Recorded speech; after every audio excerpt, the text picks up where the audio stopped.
প্ৰত্যেকগৰাকী দৰ্শকক এই মুহূৰ্তত ধন্যবাদ জ্ঞাপন কৰিছো তিনি গগৈৰ মৃত্যুতাক লৈ এতিয়া কঁপনি উঠিছে বিজেপিৰ ভিতৰ চৰাত এতিয়া তিনি গগৈ উজনিৰ তিনি বিৰোধী শক্তি গৌৰৱ গগৈ অখিল গগৈ আৰু লুৰিণ জ্যোতি গগৈৰ মৃত্যুতা হোৱাৰ দিশে আজি যি মাছখোৱাত নাগৰিক অভিৱৰ্তনৰ কাৰ্যসূচী আছিল তাৰে ইংগিত দিছে এই তিনিও নেতাই আৰু এই তিনিও নেতাৰ একত্ৰীকৰণে ২৬ৰ নিৰ্বাচনত বিজেপিক নিশ্চিতভাৱে বিপদত পেলাব যেটো বিজেপিৰ এতিয়া দেখিবলৈ পোৱা গৈছে উজনিত তেনে ধৰণৰ শক্তিশালী নেতাৰ অভাৱ দেখিবলৈ পোৱা গৈছে এফালে যি উজনিৰ মন্ত্ৰী আছিল সঞ্জয় কিষাণক সেই মন্ত্ৰিত্বৰ পৰা অপসাৰিত কৰা হল আঁতৰাই দিয়া হল আৰু তাৰ পাছতেই সৰ্বানন্দ সোণোৱালে সময়ত মুখ্যমন্ত্ৰী আছিল উজনিৰ পৰা কিন্তু বৰ্তমান সময়ত সৰ্বানন্দ সোণোৱালো ৰাজ্যৰ ৰাজনীতিৰ পৰা ক্ৰমাৎ আঁতৰি গৈ কেন্দ্ৰীয় ৰাজনীতিত ভৰি দিলে আৰু তাৰ পাছতে এতিয়া উজনিৰ সমষ্টিসমূহক লৈ চিন্তিত হৈ পৰিছে বিজেপি আৰু সেয়েহে মুখ্যমন্ত্ৰীগৰাকীয়ে সঘনাই অহা যোৱা কৰিছে উজনিলৈ ডিব্ৰুগড়ক দ্বিতীয় ৰাজধানী হিচাপে গঢ়ি তুলিবলৈ চেষ্টা চলাইছে বিজেপি চৰকাৰে আৰু তেনে ক্ষেত্ৰত আজিৰ যি নাগৰিক অভিৱৰ্তনৰ কাৰ্যসূচী অনুষ্ঠিত হল সেই কাৰ্যসূচীত তিনি গগৈয়ে একত্ৰীকৰণেৰে ২৬ৰ নিৰ্বাচনত বিজেপিক পৰাস্ত কৰিম বুলি যি এক ইংগিত বহন কৰিলে তাক লৈ এতিয়া বিজেপিৰ ভিতৰ চৰাত দেখিবলৈ পোৱা গৈছে কঁপনি এই মুহূৰ্তত সবিশেষ তথ্য আপোনালোকক জনোৱাৰ চেষ্টা কৰিছো গ্ৰাফিক্সৰ সহায়ত তিনি গগৈৰ মৃত্যুতাক লৈ কঁপনি উঠিছে বিজেপিত কঁপনি উঠিছে ২৬ত বিজেপিক অসমৰ পৰা বিদায় দিবলৈ সাজু হৈছে বিৰোধী শীঘ্ৰে একেলগ হ'ব উজনিৰ তিনি গগৈ মাছখোৱাৰ নাগৰিক অভিৱৰ্তনত এই ইংগিত দিছে আৰু লুৰিণ জ্যোতি গগৈ অখিল গগৈ আৰু গৌৰৱ গগৈ এই তিনিও গগৈ একত্ৰীকৰণ হৈ যি ২৬ৰ আগন্তুক বিধানসভা নিৰ্বাচন সেই নিৰ্বাচনত অৱতীৰ্ণ হ'ব অখিল গগৈ পূৰ্বতে উল্লেখ কৰিছে যে বিজেপিক পৰাভূত কৰিবলৈ বিৰোধী শক্তি ঐক্যবদ্ধ হ'ব লাগিব তাৰ এই সমান্তৰালভাৱে লুৰিণ জ্যোতি গগৈ ফালৰ পৰাও দেখা পোৱা গৈছে এতিয়া লুৰিণ জ্যোতি গগৈ উল্লেখ কৰিছে যে বিজেপিৰ সাম্প্ৰদায়িক যি শাসন আছে সেই শাসন আঁতৰাবলৈ বিৰোধী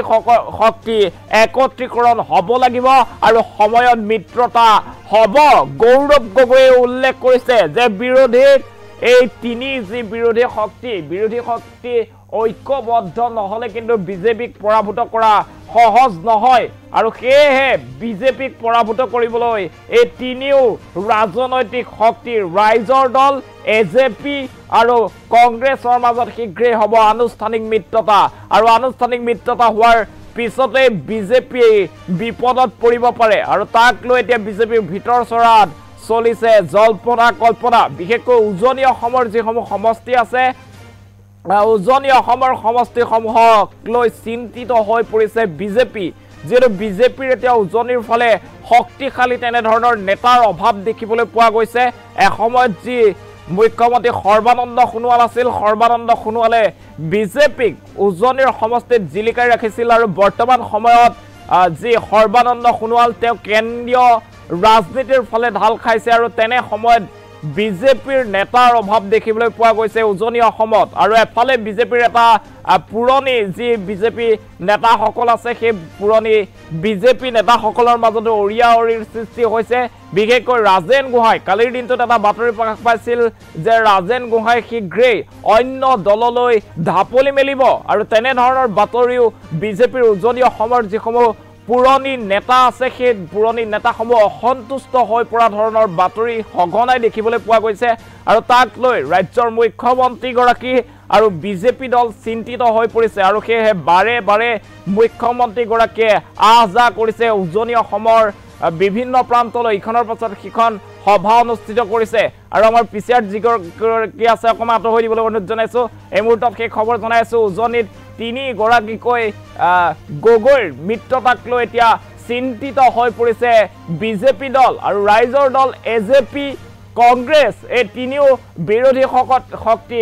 একত্ৰীকৰণ হ'ব পাৰে আৰু শীঘ্ৰেই মিত্ৰতাৰ আনুষ্ঠানিক ঘোষণা হ'ব পাৰে আৰু যদিহে আনুষ্ঠানিক ঘোষণা হয় তেন্তে আগন্তুক যি নিৰ্বাচন আছে আগন্তুক নিৰ্বাচনত কিন্তু